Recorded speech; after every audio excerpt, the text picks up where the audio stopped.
It's difficult because a lot of press articles said I had anorexia, which I think isn't true. But what I would say is I've struggled for, I'd say, 10 years with having a negative relationship with food.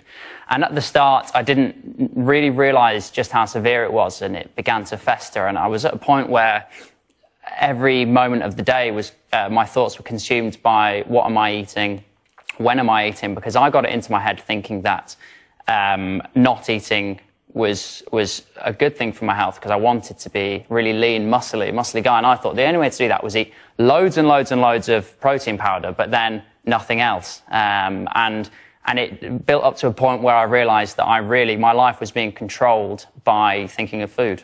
Yeah. And I mean, what was the cause, do you think? Was it just that you wanted to look good, or was there a deeper cause? Did you ever get to the bottom of that? Well, it's difficult for me because when I was growing up, like younger, sort of age 10, I was slightly overweight. And then when I turned maybe 15, 16, I rocketed up and got thin. It was at the time of, there was a few shops that were fashionable for guys of my age to wear. And all of the models on the plastic bags it was in LA, and they, had six packs and big chests. And I thought that was desirable because all of the kids in my school thought that was cool, and it started where I just had this sort of shopping bag in my bedroom that I'd had from when I bought a shirt, and I saw it every day, and I thought I want to look like that. So it started actually as me thinking, I want to be healthy, I want to be active, and it sort of slowly transitioned into an obsessive kind of nature where every dying breath I had was, right, I have to have a protein bar. Oh, I can't have that slice of bread. I can't have ketchup on my food. And before I knew it, yeah, my life was dominated by this kind of anxiety with food. Not many boys speak out about it, and young men speak out about it. So why are you willing to do that? Well, yeah, in the past 6 years, according to a Guardian article, men being admitted to hospital for eating disorders went up 70%. So it's clear that this is a massive problem for us guys too.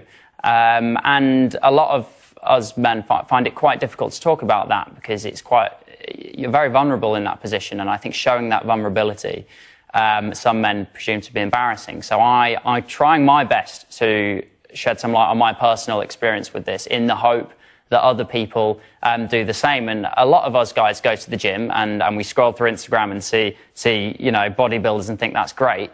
And it's that recognition of understanding that it's not obtainable to look like that all the time. And that's the trap I fell into. I thought, well, if I do this, then I'll end up looking like this. And it's that acknowledgement that actually that's not a healthy outlook to have on life, and I think a lot of people like me are feeling that.